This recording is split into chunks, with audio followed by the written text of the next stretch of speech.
So what started out as a 5-year grant and kind of a test as to if this would work for what we wanted it to work for, now we're at year 10, and the program is hugely successful.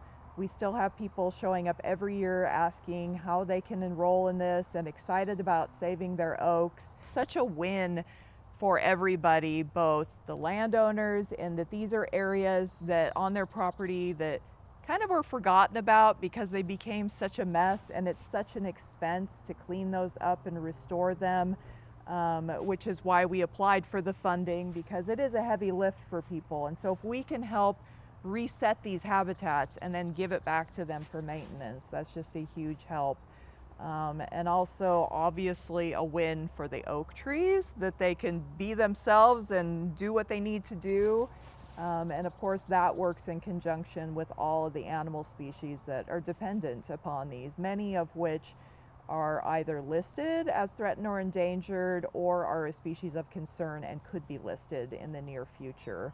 So hopefully we're slowing down that rate of loss, both in the habitat and the species. I think this program has also been essential in educating people on this important habitat, that it does matter and it is declining. At one point, oaks were a very common species here in the Willamette Valley and in Yamhill County, and it wasn't until the last 15, 20 years that they started to disappear.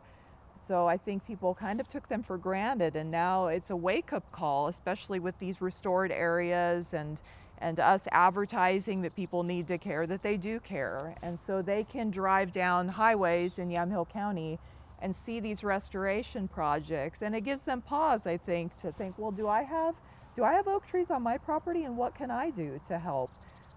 Everybody wants to join in on an effort, and I think that's what RCPP has done, is it gives a purpose and a cause and something for people to join in on and help with and feel good about.